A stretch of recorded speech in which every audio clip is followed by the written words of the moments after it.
갈라디아서 2장 11절에서 14절 말씀. 게바가 안디옥에 이르렀을 때 책망받을 일이 있기로 내가 그를 대면하여 책망하였노라. 야고보에게서 온 어떤 이들이 이르기 전에 게바가 이방인과 함께 먹다가 그들이 오매 그가 할례자들을 두려워하여 떠나 물러가매 남은 유대인들도 그와 같이 외식하므로 바나바도 그들의 외식에 유혹되었느니라. 그러므로 나는 그들이 복음의 진리를 따라 바르게 행하지 아니함을 보고 모든 자 앞에서 게바에게 이르되 내가 유대인으로서 이방인을 따르고 유다인답게 살지 아니하면서 어찌하여 억지로 이방인을 유대인답게 살게 하려느냐 하였노라. 아멘.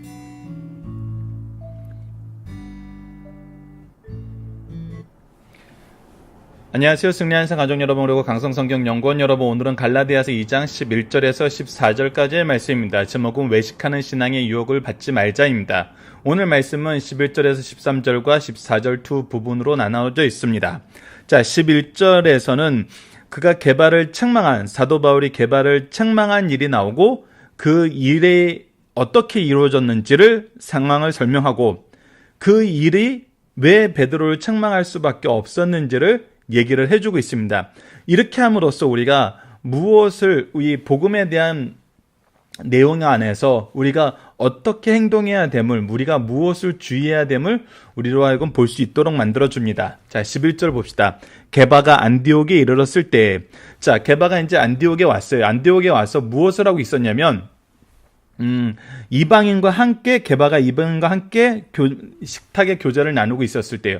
그때 이제 어떤 일이 있었냐면, 책망받을 일이 있기로 내가 사도 바울이 그를 대면하여 책망했어요. 여기서 중요한 것은 또 대면하여 책망했다는 이 내용입니다. 왜 대면하여서 책망할 수 없었는지 그 이유에 대해서는 14절에서 우리에게 자세히 설명하고 있어요. 자, 이 상황을 한번 설명해 주고 있습니다. 야고보에게서 어떤 일들이 이르기 전에, 자, 야고보에게서 온 어떤 이들이 대한 설명이 뭐냐면, 그가 할례자들을 두려워하여, 뭐라고 얘기했냐면 이 사람들을 할례자들이라고 얘기하고 있어요. 이거에 대한 설명은 여러 가지가 있을 수 있습니다. 그 중에 대표적인 것이 무엇이냐면, 교회 안에서 이게 이제 이신층의 복음을 가르치고 있는데, 이 교회 안에서, 유대교가 아닌 교회 안에서 유대인 출신 성도들 중에서 이제 이 유대인 출신 성도들이라고 보는 이 견해가 있고, 두 번째는 그냥 유대인이라고 보는 경우가 있어요. 자, 그러면서 이 유대인 출신 교인들이라고 얘기할 때도 이것이 두 가지가 있을 수 있죠. 그냥 유대인 출신 교인들인지, 아니면은 할례를 받아야 된다는 걸 강하게 주장하는 자들인지. 중요한 거는 이들이 유대인 출신 교인들이라고 얘기해도 되고, 아니면은 유대인이라고 얘기해도 되고, 이들은 구원의 절대적인 선결 조건으로 무엇을 얘기하고 있어요? 할례를 얘기하고 있어요. 왜? 이것이 모세법에서 얘기하고 있기 때문에. 이 모세법에서 얘기하고 있다는 거 우리가 위크스터디에서 얘기를 했지만, 이것을 정말 우리로 하여금 바르게 이해할 수 있게 하는 것이 바로 아브라함의 역사죠. 이 모세가 적은 아브라함의 역사예요. 이 민족의 역사의 시작이에요. 믿음으로 의롭게 되는 이 민족, 하나님의 백성들의 시작을 가르쳐주는 이 아브라함의 역사가 어떻게 이신칭의를 우리에게 가르쳐주고 있는지 보여줘요. 여러분들 너무 놀라운 거는 이 아브라함의 역사를 우리가 창세기 살펴볼 때도 이미 살펴봤지만, 히브리서 말씀을 살펴볼 때도 멜기세덱의 반차를 따라 대제사장 된 예수님을 설명할 때 이 멜기세덱이 누구와 관련을 맺었었어요? 바로 아브라함과 관련을 맺었었어요. 그래서 이 아브라함의 역사를 통해서 우리에게 가르쳐주는 복음의 은혜는 너무나 놀랍습니다. 그래서 우리가 이번 주에 이 내용을 하나씩 확인하게 될 거예요. 어쨌거나 이 할례를 주장하는 자들, 구원의 표징으로, 구원의 성결 조건으로 할례를 주장하는 자들을 두려워하여 떠나 물러가는 일이 생겨버렸어요. 무엇하다가 이방인 성도들, 여기서 얘기하는 거는 이방인 성도들이죠. 단순히 이방인이 아니라 이방인 성도들이에요. 바로 안디옥 교회 교인들인 것이죠. 근데 이것이 어떤 영향을 미쳤냐면, 남은 유대인들도, 이 남은 유대인들은 누구예요? 바로 그리스도의 복음을 통해서 교회에 하나가 된 교인들, 유대인 출신의 교인들이 같이 외식하게 돼요. 뭐 했다는 거예요? 이방인 교인들과의 교제를 꺼리게 됐다는 거예요. 자, 보십시오. 사도 베드로가 이것을 꺼리기 시작하니까 남은 유대인들도 이것을 꺼리는데, 이것이 누구에게까지로 확장되냐면 바로 사도 바울을 불러서 이 복음의 놀라운 역사의 통로로 사용되었던 이 바나바도 이방인 선교에 함께 했던 이 바나바도 그들의 외식에 뭐였다? 유혹되었다는 거예요. 자, 결국은 이 유혹이 얼마나 무섭게 확대되는지를 보여줘요. 여러분들, 이런 유혹은 우리가 실제로 신앙생활 하면서 여러 번 경험하게 됩니다. 그래서 이 유혹을 물리쳐야만 되고, 물리치는 방법으로 무엇을 하게 됐냐면 바로 14절에서 얘기해 줍니다. 그러므로 나는 그들이 무엇하기 위해서? 복음의 진리를 따라 행하게 하기 위해서. 복음의 진리를 따라 행하지 못하기 때문에 뭐 하게 된 거예요? 책망하게 된 거예요. 책망하게 된 겁니다. 무엇을 지키기 위해서? 복음의 진리를 지키기 위해서. 복음의 진리를 지키기 위해서. 이러한 일이 있게 된 핵심은 뭐라고요? 복음의 진리를 지키기 위해서.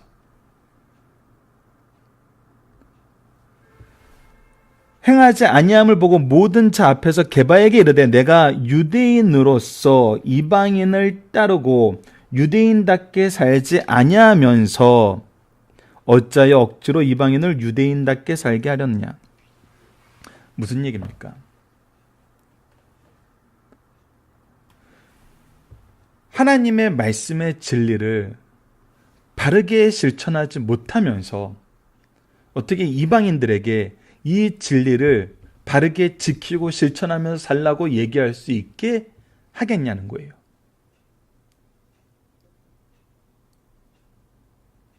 그리고 이것은 더더욱 무엇으로 연결되냐면 이 할례자들이 주장하는 대로 그들이 얘기하는 이 율법이 구원의 조건임을 암묵적으로 인정하게 되고 이것이 인정된 것처럼 사람들에게 보이고 이것이 그래서 교회의 공통된 의견으로 비칠 수 있는 이러한 일을 보임으로써 이방인들이 유대인처럼 살아야지 구원을 얻을 수 있겠다고 얘기하게 된다면은 이것이 어찌 되겠냐는 거예요.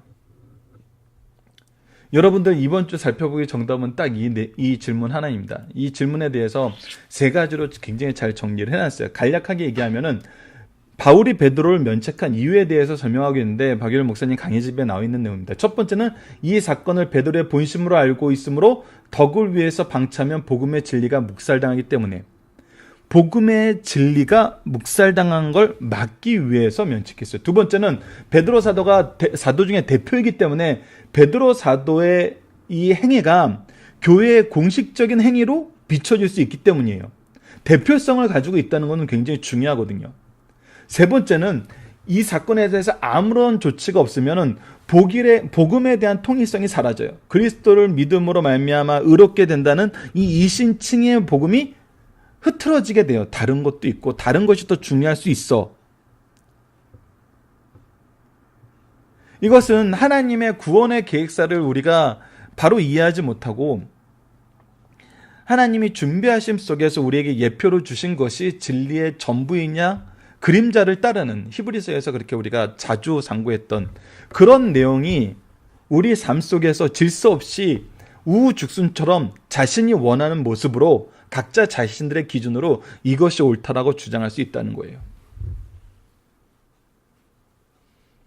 이거는 교회가 분열되었을 때 항상 나타나던 모습이에요.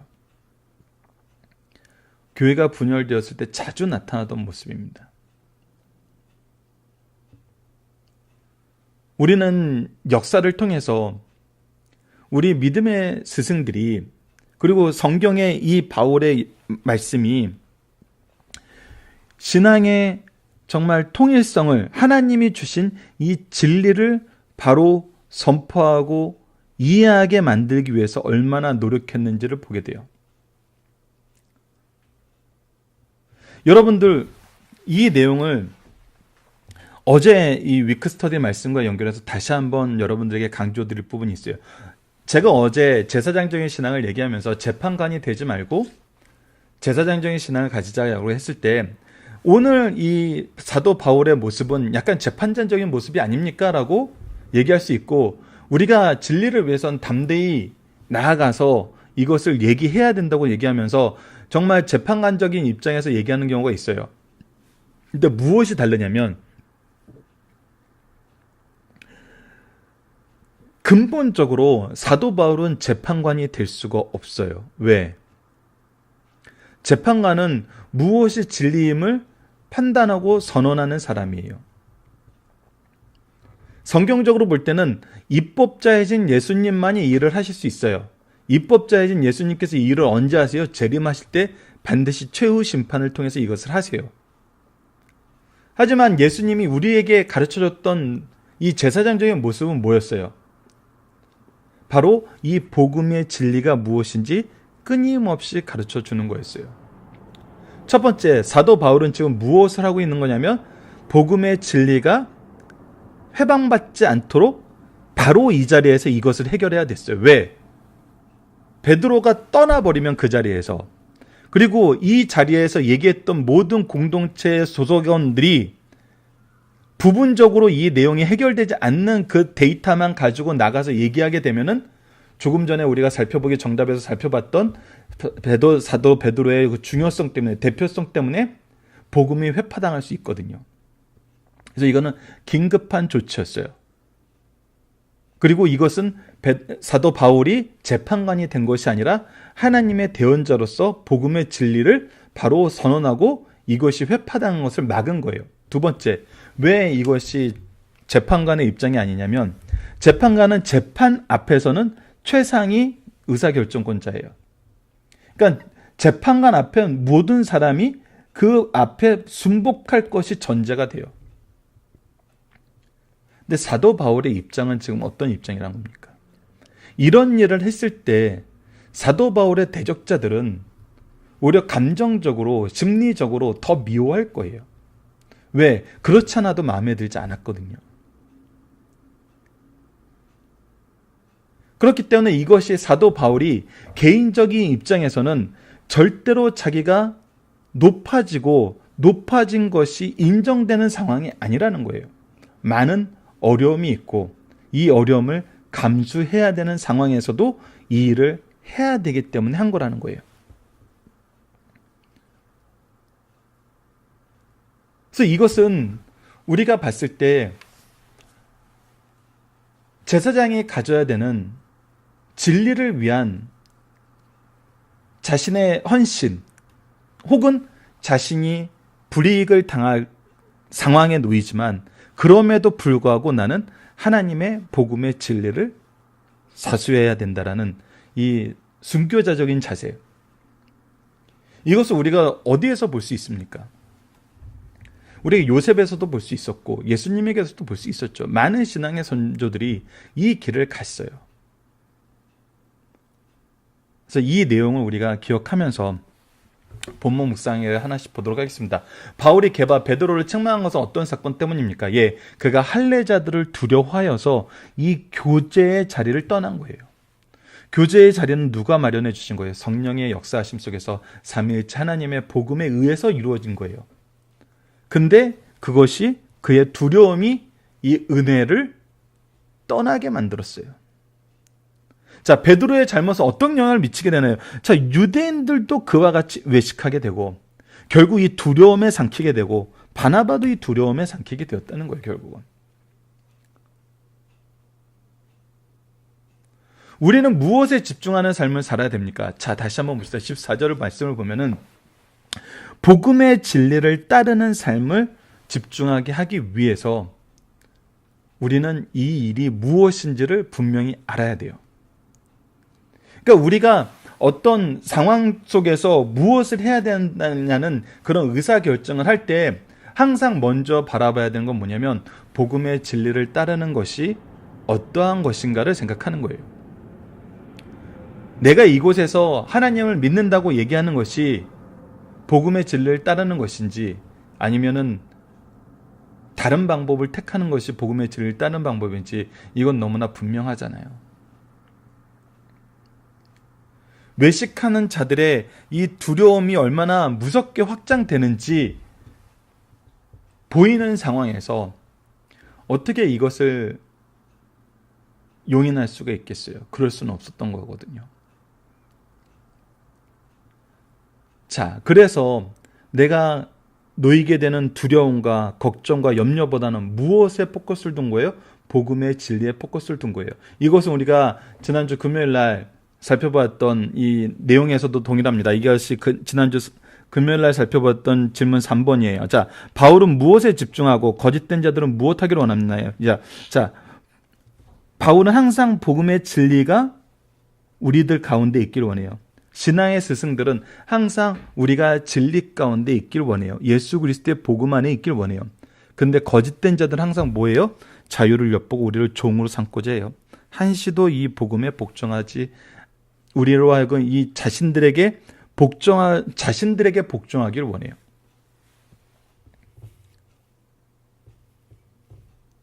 자, 이것을 이제 사도 바울은 누구의 이야기를 통해서 증명해줘요? 아브라함의 이야기를 통해서 증명해 줍니다. 할례가 먼저였느냐? 하나님께서 그를 의롭게 하신 것이 먼저였느냐? 우리는 이미 정답을 다 알고 있죠. 하나님께서는 믿음으로 그를 의롭게 하시고 그 증표로서 할례를 주셨어요. 하나님이 의롭다라고 하신 게 먼저였어요. 아브라함을 통해서 미리 복음을 제시해 놓으시고 은혜의 역사를 제시해 놓으시고 우리로 하여금 그것을 확인하고 경험하면서 살게 하셨는데, 그리고 그 복음의 진리를 지키는 자들이 승리한다는 것을 아브라함과 이삭과 야곱과 요셉을 통해서 확인한 것이 바로 창세기였고, 이스라엘 민족의 그 많은 죄악 속에서도 하나님께서 인도하시고 보존케 하시고 하나님 나라의 백성으로 삼으신다를 보여준 것이 바로 모세오경에서 나타나는 나머지 출애굽기 이하의 말씀이었어요. 그리고 이스라엘 역사에서 또 예수님의 이 구속사를 통해서, 구속의 삶, 공생애를 통해서, 그리고 지금 사도 바울을 통해서, 사도들을 통해서 성경 전체가 이 내용을 가르쳐주고 있어요. 그리고 그 교회사가 이 승리의 역사를 우리에게 가르쳐주고 있어요.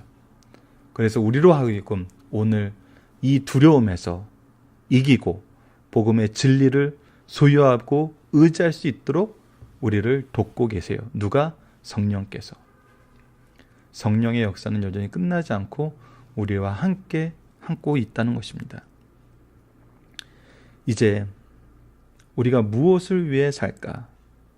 무엇을 바라보면서 살까? 우리가 교회 안에서 어떠한 삶이 바로 이 복음의 진리를 따는 삶일까? 다시 한번 묵상할 수 있는 시간이 우리에게 필요할 때입니다. 자, 중심사상을 보도록 하겠습니다. 누구나 실수하고 범죄할 가능성이 있습니다. 이를 알려줄 때 인정하고 회개해야 된다고 합니다. 베드로 사도는 능력 있는 사도였지만 실수도 적지 않은 사도였어요. 이것을 보면 인간의 연약성을 다시 한번 깨닫게 해주는 말씀이에요. 동시에 우리는 이 인간의 연약성 속에서 무엇을 경험하게 돼요? 죄의 무서움을 경험하게 돼요. 죄의 놀라운 확장성을 경험하게 돼요. 그러나 베드로는 그때마다 회개하는 면을 보여줬어요. 우리가 누구를 의지할 때만이 이 죄를 이길 수 있어요. 그리스도의 은혜를 의지할 때만이, 하나님의 구속의 역사를 의지할 때만이, 삼위일체 하나님의 역사를 의지할 때만이 이것을 이길 수 있어요. 사람은 누구나 실수할 수 있고 또 실수를 범하는 자는 책망을 받아야 하며 또 그것을 고쳐야 합니다. 잘못을 책망한 바울도 위대하지만 잘못을 바로잡기 위해서 책망의 말을 달게 받은 베드로의 폭넓은 마음도 더욱 본받아야 함을 우리에게 가르쳐주고 있습니다. 두 번째, 책임 있는 자의 실수나 범죄를 방치하면 그것이 공인될 수 있다는 거예요. 반드시 잘못을 지적하여 범죄 행위의 공식화를 막아야 된다고 합니다. 당시 안디옥 지방 교회는 유대주의와 헬라 문화, 로마의 정치가 융화된 곳으로 신자가 유대인과 이방인으로 기탄 없이 교체되어 있어 사도행전 15장에 예루살렘 공의의 결의를 잘 지키고 있었어요. 이때 베드로의 실수를 그 자리에서 그냥 넘어가면 믿음으로 구원 얻는다는 성령의 역사로서 결정돼 진리가 무너져 복음주의를 버리고 유대주의로 데려다가는 결과를 가져올 수 있었어요. 그렇기 때문에 실수한 즉시 면책하였다는 역사적 사실을 우리에게 가르쳐주고 있습니다. 세 번째, 삶 속의 진리를 살수하고 교회의 평안을 위하는 일이라면 고통스러운 일도 감내하고 받아들여야 된다는 겁니다. 베드로 사도와 같은 비중 있는 사도가 실수한 것을 그냥 넘기면 복음 진리가 손상을 받아요. 이를 반드시 밝히고 넘어가 진리의 훼손을 막아야 합니다. 당시 베드로의 행위는 곧 교회의 행위로 대표되는 위치에 있었기 때문에 그것을 막지 않았다면 진리는 훼손되고 이방인 교회와 유대인 교회로 분리되었을 것이에요. 진리 수호를 위해서는 어떤 희생도 감수할 수 있어야 한다는 사실을 가르쳐주는 말씀입니다. 살펴보기 정답, 여러분들 아까 간략하게 설명해 드렸는데 카페를 통해서 다운로드 받으시고 밴드를 통해서 다운로드 받으셔서 책 내용을 확인해 주시길 부탁드리겠습니다. 자, 우리가 삶 속에서 복음의 진리를 위해 지켜야 하는 것들은 무엇이 있을까요? 자, 복음의 진리라는 것은 무엇입니까? 우선 예수 그리스도를 아는 것이죠. 그리고 예수 그리스도의 뜻을 따르는 것. 바로 제자로서의 삶이죠. 우선 아는 것은 무엇을 통해서 알게 됩니까? 기초적으로 말씀을 통해서 알게 되고 우리의 신앙생활을 통해서 알게 돼요. 신앙생활의 중심은 어디입니까? 바로 교회와 가정입니다. 이 교회와 가정은 또 뭐 하는 곳이에요? 하나님의 말씀을 배우고 우리가 기도와 찬양으로 함께 되는 곳이에요. 즉 예배로 함께 되는 곳이에요. 죄송합니다. 예배로 함께 되는 곳이죠. 즉 우리는 말씀과 예배를 지켜야 돼요. 그렇다면 말씀과 예배가 어떻게 무엇을 하는 것이 지키는 것인지를 알아야 돼요. 우선 말씀을 배우고 가르쳐야 돼요. 이것은 정말 기초입니다. 말씀을 배우고 가르치는 것.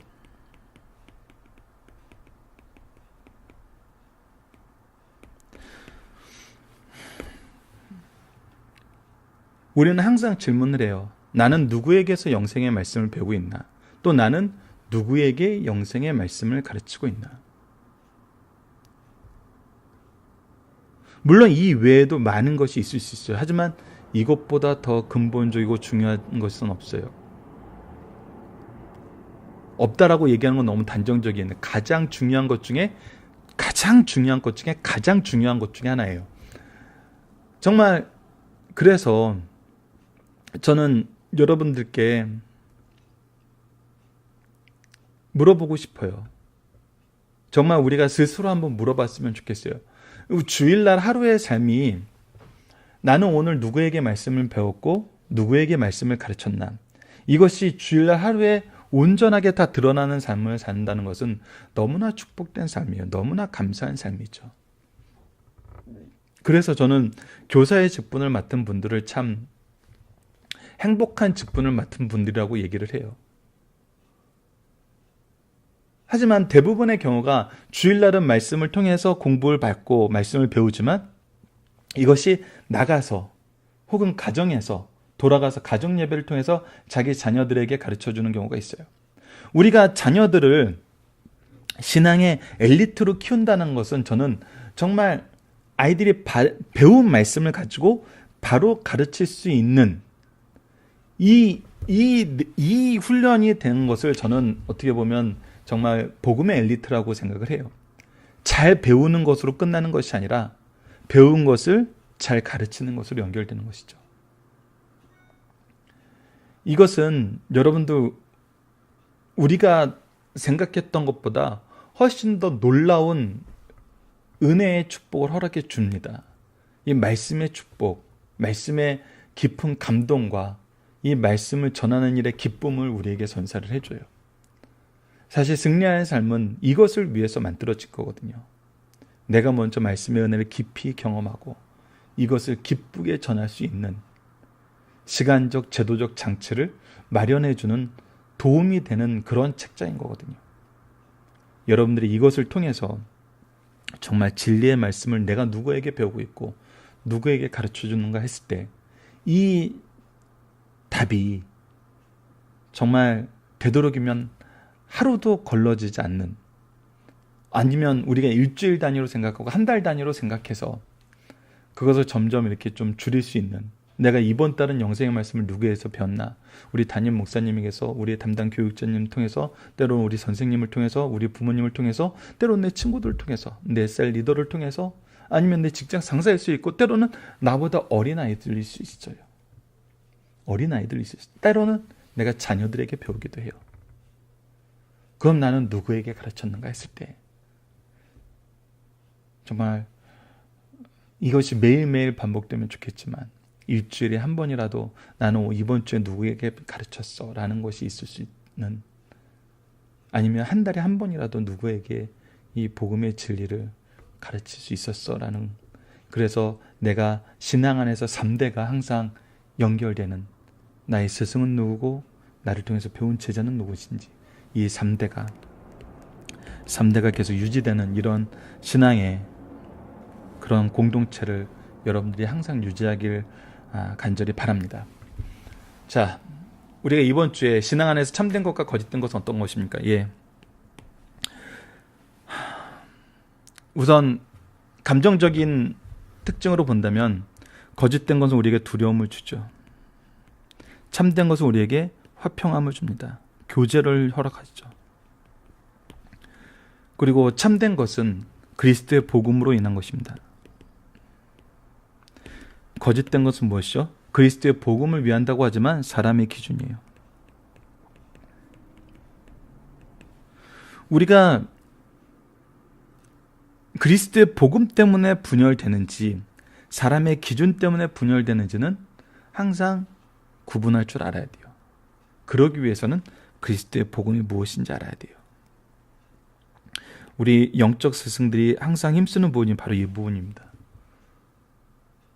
우리가 세상을 살면서 어떤 분열된 상태에 있을 때 그때 그리스도의 복음을 제시해 줄 수 있고 그리스도의 복음으로 하나 될 수 있도록 인도해 주는 그런 부분이 바로 우리의 영적 스승인 거거든요. 저는 이것을 어떤 물리적인 해결 방법으로도 자주 생각합니다. 우리가 모여서 어떤 문제에 대해서 싸우는 시간이 막 끊이지 않고 있다 그러면은,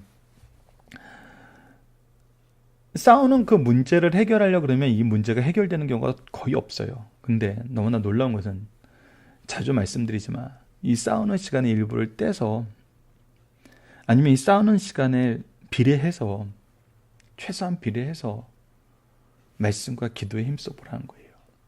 근데 말씀과 기도에 힘쓰면 이 일이 해결된다는 거예요. 이것이 우리의 신앙의 스승들이 항상 보여주던 모습이에요. 제가 다른 목사님들의 예를 잘 들진 않는데, 이것은 이제 제가 직접 들은 게 아니라 목하는 목사님 어떤 책에서 보게 된 것인데, 그 교회가 굉장히 어려운 시기가 있었어요. 교회 분열되고 안팎굴의 공격이 극심해서 너무나 힘들 때가 있었대요. 근데 그때 목사님이 이 일을 해결하는 방법으로 취한 것이 바로 로마서 말씀을 교인들과 함께 그 전보다 더욱더 깊이 있게 묵상하는 거였어요. 근데 말씀이 회복시켜줬다는 거예요.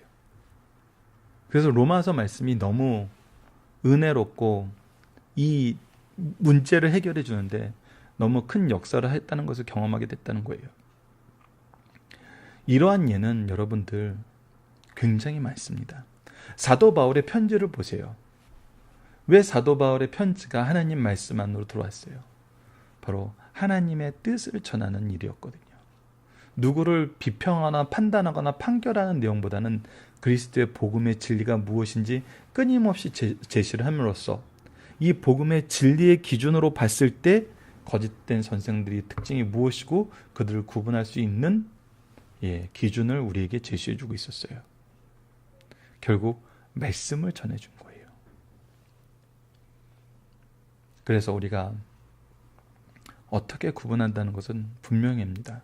하나님의 말씀만이 이것을 구분할 수 있어요. 그래서 우리가 말씀을 가까이 하는 것이 너무나 중요한 것입니다.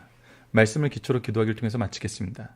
하나님, 복음의 진리를 위해 우리가 말씀을 통해 신앙의 공동체인 교회와 가정을 통해 수고하게 하심을 감사합니다. 항상 영적 분별력을 가지고 복음의 진리를 바로 세운 데 쓰임받게 하여 주소서. 우리가 행하는 모든 것이 그리스도의 복음과 덕을 세우는 데 쓰임받게 하여 주소서. 예수님 이름으로 기도드립니다.